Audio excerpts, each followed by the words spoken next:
မြန်မာထက်20ပဲပုံမြင့်ပေမဲ့ကုန်ကျစရိတ်တော့ပုံများတဲ့ထိုင်းနိုင်ငံရဲ့ပညာရေး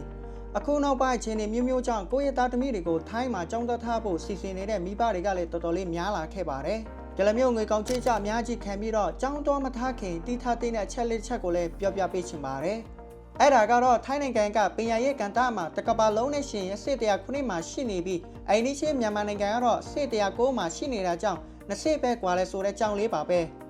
ဒီစစ်တမ်းကိုတော့ World Population Review website ကပြုလုပ်ထားတာဖြစ်ပြီးတောင်ကိုရီးယား၊တိမ်မက်၊နယ်သာလန်၊ပတ်ချီယန်နဲ့ဆော်လိုပီးယားကတော့ကမ္ဘာစစ်တစ်ကနေ9တွင်အစင်လိုက်ရပ်တည်နေတယ်လို့သိရပါတယ်။အာဆီယံနိုင်ငံတွေမှာတော့စင်ကာပူကမ္ဘာစစ်17ဘရူနိုင်းကမ္ဘာစစ်49ဖီယက်နမ်ကမ္ဘာစစ်